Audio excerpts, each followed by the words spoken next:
Hello students, अस्सलाम वालेकुम। पिछले वीडियो में मैंने आपको नज़्म मेरा प्यारा वतन समझाई थी और इसके अल्फाज मानी भी समझाए थे। इस वीडियो में मैं आपको किताब का सवाल नंबर 3, 4, 6, 7, 8 और 9 मुकम्मल करवाऊँगी। सवाल नंबर 5 मैं आपको अगली वीडियो में समझाऊँगी। चलिए, सवाल नंबर 3 है, सवालात मुकम्मल करिए। बच्चों, इन सवालात के जवाब आप बहुत आसानी से नज़्म में से भी ढूंढ सकते हैं। मैं आपको एक बार नज़्म बता देती हूँ कि नज़्म में क्या बताया गया था। शायर सीमा अक अकबर आबादी ने ये नज़्म अपने वतन हिंदुस्तान के बारे में लिखी थी और वहाँ की वादियों, नदियों, नहरों, जंगलों और बहुत सी चीज़ों का जिक्र किया था और उनकी खूबियाँ बयान की थी। और आखिर में अल्लाह ताला से ये दुआ की थी कि वो हमारे मुल्क हिंदुस्तान पर अपनी रहमत सलामत भी रखें। ठीक है, चलिए अब सवालात करने की कोशिश करते हैं। पहला सवाल है, हमारे वतन का क्या नाम है? बच्चों बताइए, क्या नाम है हमारे वतन का, हमारे मुल्क का? हिंदुस्तान। ये सवाल बहुत आसान है। हम जवाब इस तरह से लिखेंगे, हमारे वतन का नाम क्या की जगह आ जाएगा, हिंदुस्तान है। आप जवाब ऐसे तहरीर करेंगे, हमारे वतन का नाम क्या की जगह हमने लिखा है हिंदुस्तान और इसे हमने कलर से लिखा है। ठीक, हमारा जवाब मुकम्मल हो गया। दूसरा सवाल है, नज़्म में जन्नत किसे कहा गया है? बताइए बच्चों, नज़्म में जन्नत किसे कहा गया है? मेरी जन्नत है ये। शायर ने यहाँ पर एक मिसरे में कहा है कि ये जो हिंदुस्तान है, जो मेरा वतन है, वो मेरी जन्नत है। तो इसका मतलब ये हुआ कि नज़्म में जन्नत अपने वतन हिंदुस्तान को कहा गया है। तो जवाब हम किस तरह लिखेंगे? जवाब हम इस तरह लिखेंगे, नज़्म में जन्नत अपने वतन हिंदुस्तान को कहा गया है। ये जो अल्फाज हैं आप कलर से लिखेंगे क्योंकि ये हमने खुद लिखे हैं, ये सवाल में से हमने कॉपी नहीं करे। अगला सवाल है, शायर ने अपने वतन के लिए क्या दुआ मांगी है?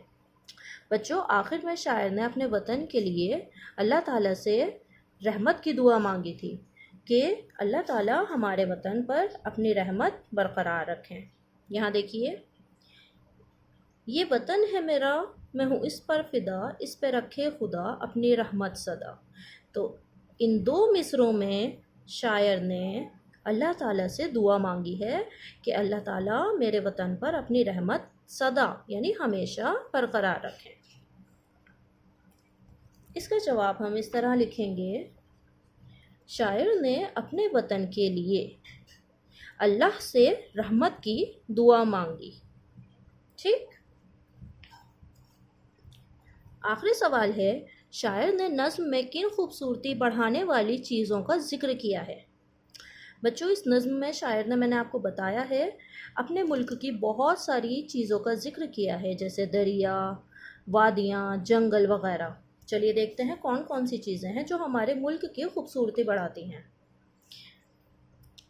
सबसे पहले है दरिया, बाग, फूल, चश्मे, नहरें, जंगल, वादियाँ, ये सब। ठीक है, तो ये तमाम चीज़ें जो हैं हमारे मुल्क की खूबसूरती में चार चांद लगाती हैं। हम अपना जवाब इस तरह से तहरीर करेंगे,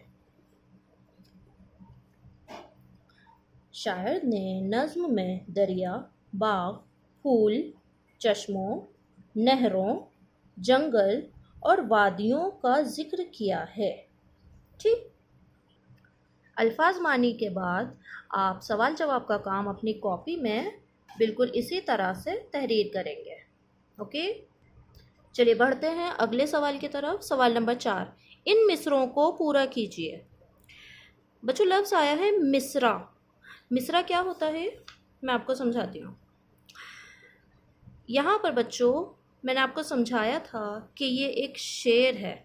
इस शेर में 1, 2, 3, 4, 5 मिसरे हैं। यानी कि ये एक लाइन जो कहलाएगी वो मिसरा कहलाएगी। तो कुल मिलाकर 1 2 3 4 और ये आखिरी वाला 5, इस शेर में 5 मिसरे हैं। ठीक, तो ये होते हैं मिसरे। सवाल है हमारा, हमें मिसरों को पूरा करना है। यहाँ पर खाली जगह दी गई है, आपको सही लफ्ज़ से इस मिसरे को पूरा करना है। मेरी डैश है ये, पीछे से आप नज़्म में से देख सकते हैं, और अगर आपको नज़्म याद है तो आप बिना देखे भी मिसरा मुकम्मल कर सकते हैं। मेरी इज़्ज़त है ये, मेरी दौलत है ये, मेरी अज़मत है ये, मेरी जन्नत है ये। आप इन चारों अल्फाज में से कोई भी अल्फाज यहाँ लिख सकते हैं। तो मैं यहाँ पर लिखने जा रही हूँ मेरी जन्नत। ठीक, अगला है इसमें डैश रवां। चलिए ढूंढते हैं। इसमें नहरें रवां, क्या रवां? नहरें।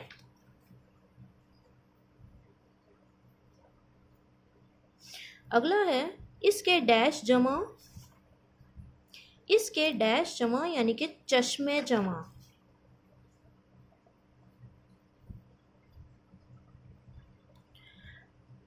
अपनी डैश सदा, अपनी रहमत सदा।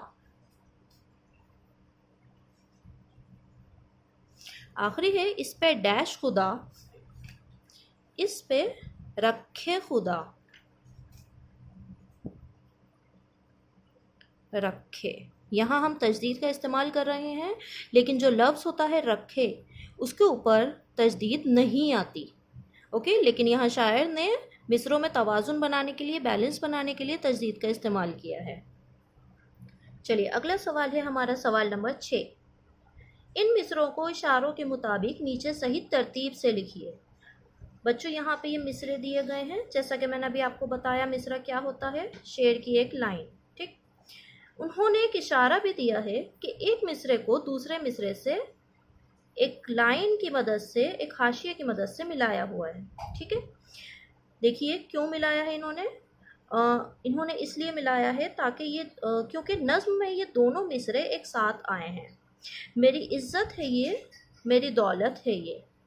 ठीक, यहाँ हम देख सकते हैं मेरी इज़्ज़त है ये, मेरी दौलत है ये, दोनों मिसरे साथ साथ आए। इसी तरह आपको भी ये मिसरे तलाश करके इन्हें मिलाना है। चलिए ढूंढते हैं। मेरी अज़मत है ये, मेरी जन्नत है ये। देखते हैं हमने सही मिलाया है या नहीं। मेरी अज़मत है ये, मेरी जन्नत है ये बिल्कुल ठीक है।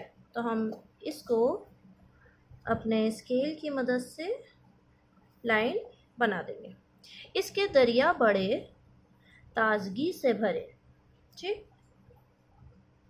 अगर आपको अभी नज़्म याद नहीं है तो आप नज़्म पीछे से देखकर उसकी मदद से भी ये मुकम्मल कर सकते हैं। इसके चश्मे जवां, इसमें नहरें रवां।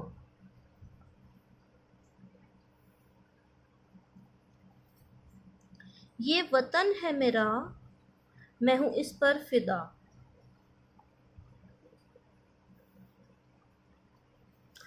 इस पे रखे खुदा अपनी रहमत सदा। ठीक, बच्चों अब करना क्या है, हमें इन दोनों मिसरों को मिलाकर नीचे तहरीर करना है। किस तरह से वो मैं आपको समझाती हूँ। पहला है मेरी इज़्ज़त है ये, जिसे हम, पहला मिसरा ये है जिसे हमने दूसरे मिसरे से मिलाया, मेरी दौलत है ये।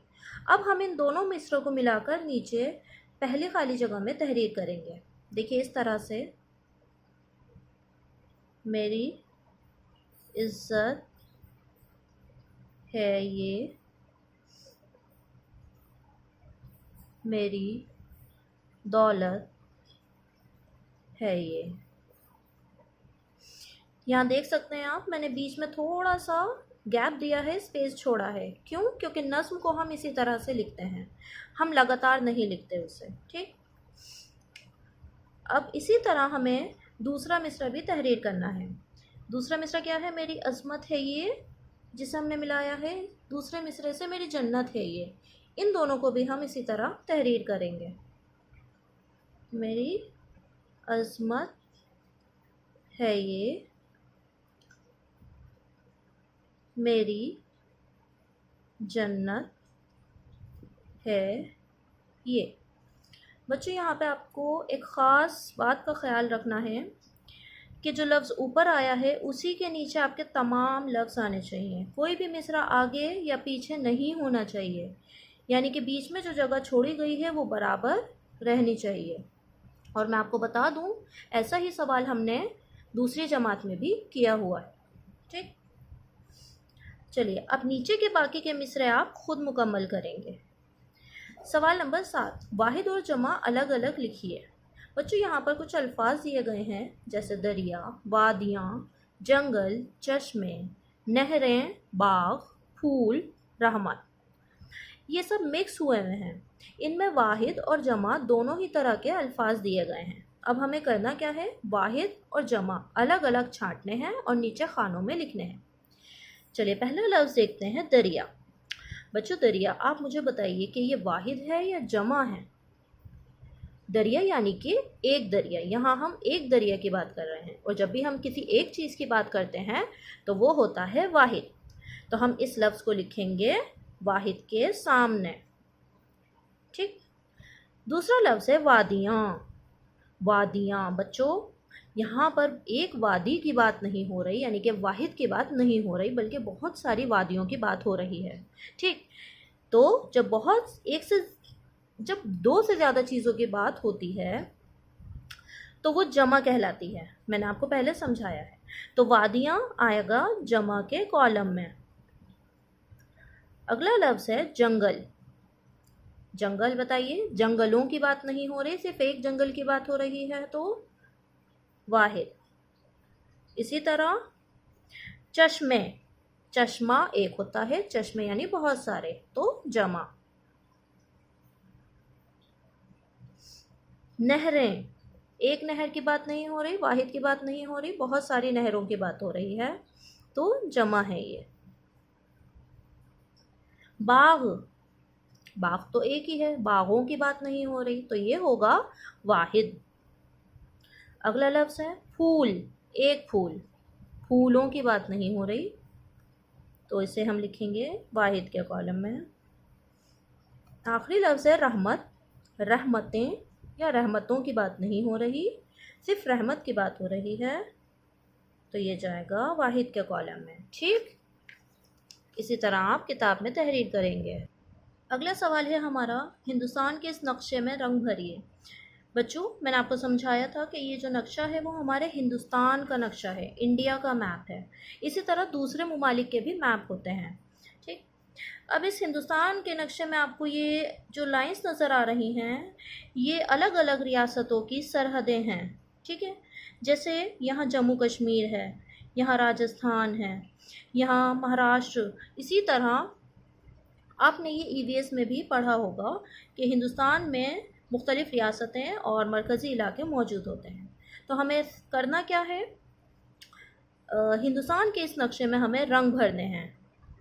बच्चों हिंदुस्तान का ये नक्शा अपनी इस बाउंड्री से बाहर नहीं है, यानी कि हिंदुस्तान सिर्फ़ और सिर्फ इन्हीं लकीरों के अंदर महदूद है।